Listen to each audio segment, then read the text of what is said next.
students, last video we discussed about various principles of insurance. In today's topic is types of insurance contract, second one reinsurance and double insurance, third one is insurance and assurance, fourth one is advantage of insurance, and last topic we discuss health insurance and fidelity insurance. First of all बेटा insurance contract कितने type का होता है? There are the two types of insurance contract. First one is contract of indemnity and second one is life insurance contract. आप ऐसे ना समझो बेटा, इंश्योरेंस टू टाइप्स का होता है, life insurance, another one is general insurance. General insurance में contract of indemnity apply होता है, except life insurance. Life insurance छोड़ के कोई भी इंश्योरेंस हो, मैराइन इंश्योरेंस हो, हेल्थ इंश्योरेंस हो, थेफ्ट इंश्योरेंस हो, फायर इंश्योरेंस है, वो सभी इंश्योरेंस में कॉन्ट्रैक्ट ऑफ इंडेमनिटी अप्लाई होता है. इस टाइप के इंश्योरेंस में केवल बेटा हमारा रिस्क कवर होता है, हमारे को रुपए इन्वेस्ट नहीं होते. फॉर एग्जाम्पल, एक पर्सन ने अपने हाउस का इंश्योरेंस करवा लिया, मान लो 1 लाख का. अब मान लो लेकिन उसको कोई लॉस हुआ है, और लॉस हुआ है मान लो ओनली 50,000 का, तो इंश्योरेंस कंपनी से उसको 50,000 रुपए ही मिलेंगे, ना कि 1 लाख. जो भी विच एवर इज लेस, वो रुपया इंश्योरेंस कंपनी से कॉन्ट्रैक्ट ऑफ इंडेमनिटी में मिलता है. इसके अंदर हम इंश्योरेंस करवा के हम प्रॉफिट नहीं कमा सकते. ऐसे ही बेटा सपोज करो हमारा हाउस था 1 लाख का, लेकिन हमने इंश्योरेंस करवा लिया उसका मान लो 2 लाख का, और फिर मान लो पूरे मकान का लॉस होगा, तो भी कंपनी हमारे को 2 लाख रुपए नहीं देगी, ओनली 1 लाख देगी, जो दोनों में से कम हो. सेकंड केस क्या होता, इंश्योरेंस कराया है 1 लाख का, लेकिन लॉस मकान में हुआ है केवल 50,000 का, तो कंपनी कितने रुपए हमारे को देगी बेटा? ओनली 50,000. तो कॉन्ट्रैक्ट ऑफ इंडेमनिटी में जो हमारे को लॉस है, उसी लॉस की भरपाई कंपनी हमारे को देती है. और वो भी कब बेटा? जब वहाँ पे कोई इवेंट होगा. अगर वहाँ पे कुछ भी लॉस नहीं हुआ, तो जो रुपए हमने कंपनी को दिए थे, वो रुपए हमारे को कुछ भी प्रीमियम के रिटर्न नहीं मिलते. तो लाइफ इंश्योरेंस को छोड़ के बाकी सभी इंश्योरेंस में रिस्क कवर होता है, रुपए जुड़ते या इन्वेस्टमेंट नहीं होता. प्लस इंडेमनिटी के मीन्स जो दोनों में से कम हो, उसी की पेमेंट कंपनी हमारे को देगी. सेकंड क्या बेटा? Life insurance contract. इसमें ह्यूमन बीइंग की लाइफ की कोई भी वैल्यू नहीं होती. हमने मान लो अपने इंश्योरेंस करा लिया 2 लाख का, और कोई वहाँ पे बंदे की डेथ होती है तो पूरे 2 लाख मिलेंगे. या उसने इंश्योरेंस करा लिया 2 करोड़ का, और उसकी बंदे की डेथ होगी तो उसकी फैमिली को 2 करोड़ रुपए ही मिलेंगे. अगर उसने इंश्योरेंस करवा लिया 20 करोड़ का, तो भी अगर उसकी डेथ होती है तो उसकी फैमिली का पूरा रिस्क कवर है, 20 करोड़ मिलेंगे. अगर उसने इंश्योरेंस करा है 200 करोड़ का, और तब उस बंदे की पर्सन की डेथ होती है, तो रिस्क कवर के अकॉर्डिंग उसको 200 करोड़ की फैमिली को मिलेंगे. बाई चांस अब आपको फिर तो बहुत फायदा है, लेकिन आप जितना ज़्यादा अमाउंट का इंश्योरेंस कराओगे, उतनी ही आपकी प्रीमियम की जो किस्त है बेटा, वो भी आपकी ज़्यादा बढ़ेगी. तो आप कितनी किस्त पर ईयरली दे पाओगे, उस पर डिपेंड करेगा. आप अपनी लाइफ का कितने भी अमाउंट तक का इंश्योरेंस करवा सकते हो, 2 करोड़ का, 20 करोड़ का, 200 करोड़ का. अगर आपने अपनी लाइफ का इंश्योरेंस ज़्यादा अमाउंट का कराया, तो आपने इंश्योरेंस की प्रीमियम की किस्त भी आपने एक्सेस पे करनी पड़ेगी. लेकिन अगर आपकी डेथ होती है तो आपकी फैमिली को जितने का इंश्योरेंस कराया है वो रुपए मिलेंगे. और बाई चांस आपकी ड्यू डेट तक कोई डेथ नहीं होती, तो भी आपको रुपए वो इंटरेस्ट में जुड़ के मिल जाते हैं. तो लाइफ इंश्योरेंस कॉन्ट्रैक्ट में आपका रिस्क कवर भी होता है, और आपका इन्वेस्टमेंट भी रुपए जुड़ते रहते हैं. साथ ही साथ हम कर लेते हैं यहाँ पे इंश्योरेंस के 2 वर्ड और यूज होंगे, इंश्योरेंस और एक एश्योरेंस. एश्योरेंस मीन की कंफर्म, यानी कि इसमें तो रुपए पक्के मिलेंगे ही मिलेंगे. तो एश्योरेंस वर्ड यूज करते हैं हम किसके लिए बेटा? यहाँ पे लाइफ इंश्योरेंस के लिए. और इंश्योरेंस वर्ड यूज हम करते हैं बेटा किसके लिए, यहाँ पे जर्नल इंश्योरेंस के लिए। इसमें हमारे को इंश्योरेंस करवाने पर रुपए तभी मिलते हैं जब वहाँ पे कोई ना कोई इवेंट घटता है बेटा, कोई लॉस हुआ तो ही रुपए मिलेंगे, अदरवाइज कुछ भी रुपए हमारे रिटर्न इन्वेस्ट होके नहीं मिलते। लेकिन एश्योरेंस मीन वर्ड यूज करते हैं लाइफ इंश्योरेंस के लिए। इसमें अगर पर्सन की डेथ होती है तो फुल रिस्क कवर होता है, उसकी फैमिली को रुपए मिलेंगे, और बाई चांस उसकी डेथ नहीं हुई तो भी उसके रुपए जुड़ के उसको कंफर्म मिलेंगे ही मिलेंगे। तो इंश्योरेंस वर्ड यूज करते हैं जर्नल के लिए, इसमें हमारा रिस्क कवर होता है, इन्वेस्टमेंट नहीं होता। रुपए तभी मिलेंगे जब वहाँ पे कोई इवेंट होगा, आग लगेगी तो। लेकिन एश्योरेंस वर्ड यूज करते हैं लाइफ के लिए, इसमें इन्वेस्टमेंट और रिस्क दोनों कवर होते हैं और इसमें रुपए कंफर्म मिलेंगे ही मिलेंगे। अगर उस पर्सन की डेथ होती है तो उसकी फैमिली वालों को, और अदरवाइज उसको टाइम पीरियड पूरा होने पर उसको मिलेंगे बेटा। कंफर्म है difference between insurance and assurance. Third बेटा री इंश्योरेंस एंड डबल इंश्योरेंस। री इंश्योरेंस सपोज करो एक पर्सन था ए बेटा, उसने अपने मकान का या कार का इंश्योरेंस करा लिया सपोज करो 50 लाख का।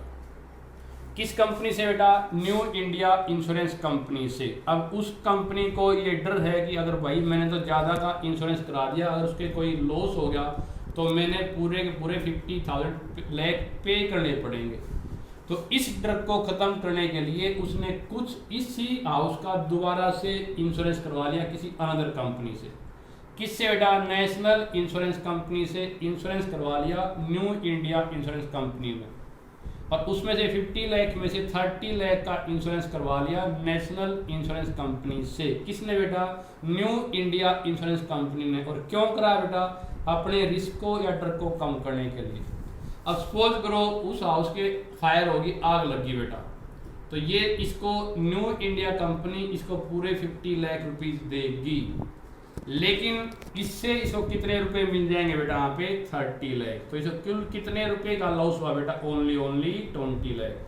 जब कोई कंपनी एक लिमिट से अधिक इंश्योरेंस कर देती है तो अपने रिस्क को कम करने के लिए उसी गुड्स का, उसी थिंग्स का वो इंश्योरेंस किसी अनदर कंपनी से कर सकती है। इसको हम क्या बोलते हैं बेटा, री इंश्योरेंस। एक होता है बेटा डबल इंश्योरेंस। डबल इंश्योरेंस में मान लो कोई एक पर्सन उसी सामान का इंश्योरेंस 2 पर्सन से करता है। जैसे उसका हाउस था मान सपोज करो 1 लाख का, 40,000 का उसने इंश्योरेंस करा लिया मान लो यहाँ पे न्यू इंडिया इंश्योरेंस कंपनी से, और 1 लाख में से 60,000 का इंश्योरेंस करा लिया सपोज करो नेशनल इंश्योरेंस कंपनी से। अब बाई चांस इसके मकान के लॉस हो गया बेटा, सपोज करो 50,000 का, या इस बुक में है मान लो 40,000 का उसके मकान के लॉस हुआ 1 लाख में से, तो इसको 40,000 रुपये ही मिलेंगे। ये नहीं कि इससे पूरे मिलेंगे। किस रेशो में बेटा, यहाँ पे जो उनकी रेशो है 4:6 में। तो इसमें जो अमाउंट है 40,000 का रुपये, कुछ रुपए इसको मिलेंगे इस कंपनी से और कुछ रुपए मिलेंगे बेटा दूसरी कंपनी से। 16,000 इससे मिलेंगे और 24 इससे। मतलब कि हम अगर अपने सामान का इंश्योरेंस एक से अधिक से कंपनी से भी कराते हैं तब वहाँ पे कोई लॉस होता है तो वो लॉस पूरे दोनों कंपनी से नहीं लेंगे, वो उसी प्रोपोर्शन में वो कंपनी हमारे को लॉस देंगी। लेकिन लाइफ इंश्योरेंस में ऐसा नहीं होता, क्योंकि लाइफ की कोई वैल्यू नहीं होती। हमारी मान लो एक पर्सन ने इंश्योरेंस करा लिया 4 लाख रुपए का इस कंपनी से और 6 लाख का दूसरी कंपनी से, उस बंदे की मान लो डेथ होती है तो पूरे रुपए 4 लाख इससे मिलेंगे और 6 लाख इस कंपनी से इसके घर वालों को मिलेंगे, क्योंकि डबल इंश्योरेंस में हमारा रुपया जुड़ता भी रहता है और पर्सन की लाइफ की कोई वैल्यू नहीं होती।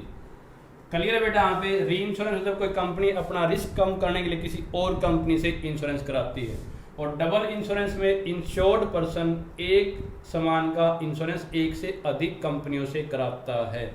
लेकिन कोई भी जनरल इंश्योरेंस में किसी गाड़ी का, मकान का इंश्योरेंस 2 कंपनी के कारण कोई फायदा नहीं होता, क्योंकि रुपए तो उसको जितने लॉस होता है उतने ही मिलते हैं, क्योंकि इसके ऊपर कॉन्ट्रैक्ट ऑफ इंडेमनिटी एप्लीकेबल होता है।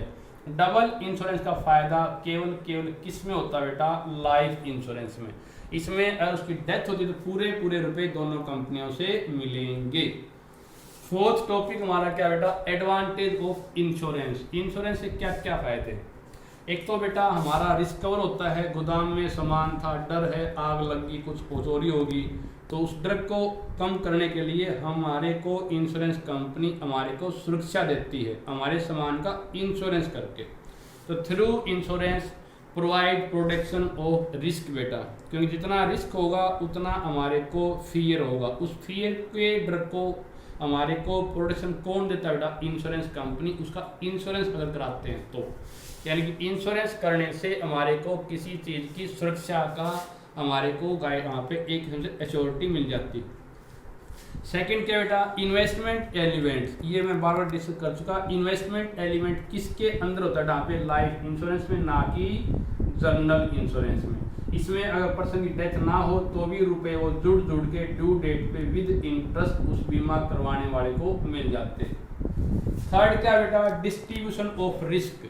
मान लो कंपनी है, इंश्योरेंस कंपनी ने उसने बीमा करवा लिया किया है ए का, बी का, सी का, डी का, ई का, एफ का लगा लो, तो सभी का इंश्योरेंस कर लिया, तो इससे थोड़ी थोड़ी प्रीमियम के रुपए यहाँ पे एक लार्ज अमाउंट इकट्ठी हो जाती है और सभी की एक टाइम कोई मिस हैपनिंग नहीं होती। किसी एक बंदे को लॉस है तो इस इकट्ठे किए गए रुपए से उसकी पेमेंट कर दी जाती है, तो कंपनी पे एकदम बर्डन नहीं पड़ता, वो रिस्क कई बंदों में इनडायरेक्ट वे से डिवाइड हो जाता है। नेक्स्ट क्या बेटा, लोन फैसिलिटी। अगर हमने इंश्योरेंस करा लिया, सपोज करो हमारी लाइफ का बेटा 10 लाख का, और हम इंश्योरेंस कंपनी के वहाँ पे रुपए दे चुके, 8 लाख रुपए हम जमा करा चुके प्रीमियम के, ये हमने बैंक उसके कंपनी में दे चुके। अब मान लो सपोज करो हम कोई मकान बना रहे हैं, हाउस बना रहे हैं, तो इस 8 लाख जो डिपॉजिट है उसके बेस पे कंपनी हमारे को कुछ लोन देती है। भाई हम टाइम पे रुपए ना भी भरे तो 1 लाख उसका डिपॉजिट होंगे ही होंगे। तो इंश्योरेंस पॉलिसी पे जितने रुपए हम कंपनी के पास डिपॉजिट कर चुके उसका कुछ परसेंटेज हमारे को लोन की फैसिलिटी भी वो देती है। अगला क्या बेटा, इंकरेजमेंट ऑफ सेविंग। इसे सेविंग करने का प्रोत्साहन मिलता है, क्योंकि लाइफ इंश्योरेंस में हमारा रिस्क भी कवर होता है, प्लस हमारे रुपए इनडायरेक्ट वे से जुड़ते रहते हैं। तो रुपए जुड़ेंगे तो इस बहाने हम उसका इंश्योरेंस अपनी लाइफ कराते हैं, तो हमारे को बीमा कराएंगे तो किस्त देनी पड़ेगी, तो उस किस्त के रुपए हमने पहले ही कुछ रुपए खर्चे कम करके बचाने पड़ेंगे। तो इसलिए बेटा आदमी को सेविंग करने की हैबिट पड़ जाती है। और क्या फायदा बेटा यहाँ पे इंश्योरेंस करवाने से, helpful in economic development of country.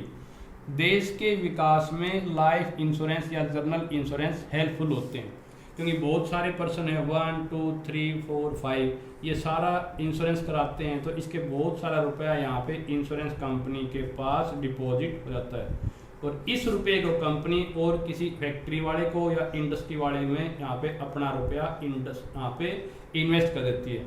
तो रुपया फालतू तो इन्वेस्टमेंट ज़्यादा तो बेटा प्रोडक्शन ज़्यादा, और प्रोडक्शन ज़्यादा देश की ग्रोथ भी क्या होगी बेटा, ज़्यादा होगी, क्योंकि लोगों के पास जो रुपया पड़ा था बेकार का, वो रुपया किसी न किसी बहाने से कंपनी का सर ये पास आया, और कंपनी इसी रुपये को देश की इंडस्ट्री खोलने में रुपया अपना इन्वेस्ट करती है, और इंडस्ट्री ज़्यादा तो बेटा प्रोडक्शन ज़्यादा, और प्रोडक्शन ज़्यादा तो बेटा देश की ग्रोथ भी क्या होगी, ज़्यादा होगी।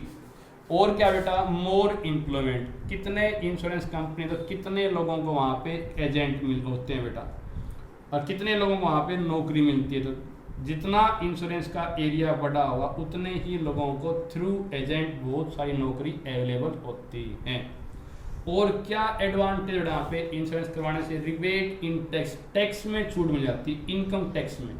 मान लो हमारा यहाँ पे इनकम थी 6 लाख की, इस पे मान लो टैक्स लगना था, लेकिन हमने मान लो इंश्योरेंस करा लिया और उसमें 1 लाख रुपए की हमने इंश्योरेंस की किस्त पे कर दी। तो इंश्योरेंस की जो किस्त पे की है उसको क्या बोलते हैं यहाँ पे, प्रीमियम। तो 1 लाख रुपए हमारे खर्चे मान के, एक्सपेंस मान के हमारी इनकम कितनी हो जाएगी बेटा यहाँ पे, 5 लाख। तो अब हमारे को टैक्स 6 लाख की बजाय 5 लाख पे देना पड़ेगा।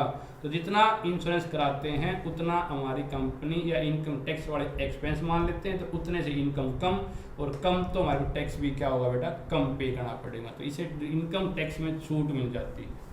लास्ट टॉपिक बेटा, अनदर टाइप ऑफ इंश्योरेंस और कौन कौन से हो सकते हैं, जैसे हेल्थ इंश्योरेंस है। जैसे स्टार हेल्थ इंश्योरेंस की आजकल बेटा कोई भी बंदा अपने हेल्थ का इंश्योरेंस करा सकता है।